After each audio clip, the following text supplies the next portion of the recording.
गायांसाठी आणलेली बिटाची पाने आणि बिटे टेम्पोमधून खाली करून घेतल्यानंतर सांडलेली ही बिटाची पाने भार्गवी अशी तिच्या नाजूक हातांनी छोटी छोटी घेऊन इकडे भैया मामाकडे देत आहे.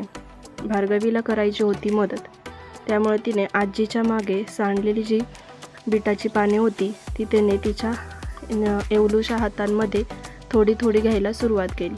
अशा पद्धतीने भार्गवीने ती बिटाची पाने उचलत पळत पळत इकडे हंबाकडे आणून टाकत होती. इकडे आल्यानंतर तिने भैया मामाच्या हातात दिली. हे पाहून भैया मामाला नवलच वाटलं. मग भैया मामाने तिची गोड अशी पी घेतली आणि तिच्या हातातनं ती बिटाची पाने घेऊन तिला सांगितलं, जा अजून घेऊन ये. मग भार्गवी काय पी घेतली म्हटल्यावरती अशी पळत पळतच निघाली. इकडे टेम्पोमध्ये उभे राहून पप्पा बिटाची पाने खाली टाकत होते आणि भार्गवी त्यांना मदत म्हणून तिच्या एवलूशा हातांमध्ये छोटे छोटे बिटाचे पाने घेऊन इकडे भैया मामाकडे देत होती.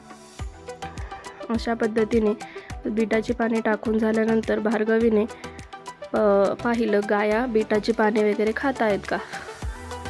बिटाची पाने खात आहेत हे बघून भार्गवीला खूप आनंद झाला. मग तिला वाटलं आता आपण यांना अजून काहीतरी खायला घालूयात. मग ती इकडे टेम्पोमध्ये गाजर न्यायला आली. गाजर घेत असताना पप्पांनी तिला शाबासकी म्हणून एक गाजर खायला दिलं.